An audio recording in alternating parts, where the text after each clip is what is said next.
Guys, നമ്മളെങ്ങോട്ടാണ് പോകുന്നതെന്ന് എന്നെ അറിയാവുന്നവർക്ക് ഇപ്പം തന്നെ മനസ്സിലായിട്ടുണ്ടാവും. കാരണം ഞാൻ ഫോട്ടോസ് സ്റ്റാറ്റസ് ഇട്ടപ്പോൾ തൊട്ട് എനിക്ക് മെസ്സേജ് വന്നുകൊണ്ടിരിക്കുകയാണ്. നിങ്ങൾക്ക് സ്ഥലം മാറ്റി പിടിച്ചുകൂടെ, എപ്പോഴും എന്താ ഇവിടെ മാത്രം പോകുന്നേ, ഇങ്ങനെയൊക്കെ പറഞ്ഞിട്ട് കുറച്ച് പേര് എവിടെയാണ് പോയതെന്നും ചോദിക്കുന്നുണ്ട്. ഇത് നമ്മൾ എങ്ങോട്ടാണ് പോകുന്നതെന്ന് വെച്ചാൽ നമ്മൾ സ്നേക്ക് പാർക്കിലോട്ടാണ് പോകുന്നത് ഗൈസ്. ഞാൻ ക്യാമറ പിടിക്കുന്നത് ശരിയായില്ല എന്ന് പറഞ്ഞിട്ട് ഏട്ടൻ കളിപ്പിക്കൊണ്ട് നിൽക്കുന്നുണ്ട്.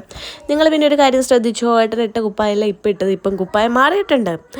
ആ ഒരു കുപ്പായം ഒരു രസം ഉണ്ടായിരുന്നില്ല കേട്ടോ, ഇട്ടിട്ട് എനിക്ക് അത്ര പിടിച്ചിട്ടുണ്ടായിരുന്നില്ല. അപ്പം ഞാൻ പറഞ്ഞു എന്തായാലും കുപ്പായം മാറ്റാമെന്ന് പറഞ്ഞ് വരുന്ന വഴിക്ക് തളിപ്പുറം ഒരു ഷോപ്പിൽ കയറിയിട്ട് ഈ ഒരു ഷർട്ട് ഞാനാണ് എടുത്ത് കൊടുക്കുന്നത്.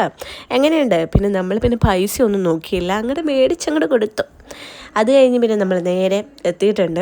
ഇച്ചുവും അച്ഛനും മെയിനായിട്ട് പറയുന്ന ഒരു സ്ഥലമാണ് ഈ സ്നേക്ക് പാർക്ക്. ഞാൻ എവിടെയൊക്കെ പോവാം എന്ന് പറഞ്ഞാലും ഇച്ചു പറയും വേണ്ട സ്നേക്ക് പാർക്കിൽ പോകാം. പിന്നെ നമ്മൾ പറയുന്നതൊക്കെ ആര് കേൾക്കാൻ, ഇച്ചു പറയുന്നത് മാത്രമേ കേൾക്കുള്ളൂ. പിന്നെ എൻ്റെ കുപ്പായ എങ്ങനെയുണ്ട് ഗേൾസ്? ഈ ഔട്ട്ഫിറ്റിനൊരു കഥയുണ്ട്. ഏട്ടൻ്റെ കസിൻ്റെ കല്യാണമാണ് ഇന്ന്, ബട്ട് നമ്മളെ കല്യാണം വിളിച്ചിട്ടില്ല. അപ്പം എങ്ങനെയുണ്ട്? അതുകൊണ്ട് പിന്നെ നമ്മൾ കുപ്പായം ഇങ്ങോട്ടേക്ക് വരുമ്പോൾ ഇട്ടോ, അങ്ങനെ ഇട്ടിട്ട് നടക്കുകയാണ്. നല്ല രസമില്ലേ കാണാൻ വേണ്ട. ഞാനതും നേരത്തെ പ്ലാൻ ചെയ്ത് മേടിച്ചു കാണും, കാരണം എനിക്ക് ലീവ് ഉണ്ടാവില്ല. അതുകൊണ്ട് കുറച്ച് മുമ്പേ കുപ്പായം മേടിച്ചു. എന്തായാലും മേടിച്ചില്ലേ, പിന്നെ എന്തായാലും വെറുതെ കളയാൻ വേണ്ടി പറ്റുമോ, അങ്ങോട്ട് ഇട്ടാം. അത് കഴിഞ്ഞ് പിന്നെ മുതലേനെയൊക്കെ നോക്കി ഇങ്ങനെ ഇരിപ്പായി. നല്ല രസമുണ്ട് കുറേ കാണാൻ വേണ്ടി. ഇച്ചു ആണെങ്കിൽ മെയിനായിട്ട് വരുന്ന സംഭവമാണ് ഈ ഐസ്ക്രീം തിന്നാൻ. പിന്നെയാണ് ആ കാര്യം എനിക്ക് മനസ്സിലായത് ഗൈസ്.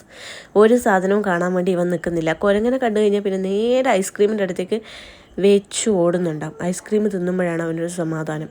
അങ്ങനെ അതൊക്കെ കണ്ട് നേരെ വണ്ടിയും പിടിച്ച് നമ്മുടെ KFCയിലോട്ട് നമ്മൾ എത്തിയിട്ടുണ്ട്. പിന്നെ അവിടെ നിന്ന് വളരെ ലൈറ്റായിട്ട്, നിങ്ങൾക്കറിയാമല്ലോ, വളരെ ലൈറ്റായിട്ട് മാത്രം നമ്മൾ ഓർഡർ ചെയ്ത് അങ്ങോട്ട് തിന്നും. പിന്നെ ഞാനായതുകൊണ്ട് പിന്നെ എടുത്ത് പറയണ്ടല്ലോ, അത്രയും കുറച്ചേ വാങ്ങത്തുള്ളൂ. അതൊക്കെ അങ്ങോട്ട് തിന്ന് കുശാലായി വീട്ടിലോട്ട് തിരിച്ചു ഗൈസ്. വീട്ടിലെത്തിയപ്പാട് ഏട്ടനും പോക്കായി, ടാറ്റ ബൈ ബൈ ഒക്കെ പറഞ്ഞു. അപ്പോൾ പിന്നെ ചെറിയ വിഷമമായി. പിന്നെ കുറച്ച് അടിപൊളിയായിട്ടാണ് ഈ പോകുന്നത്. Bye bye, see U.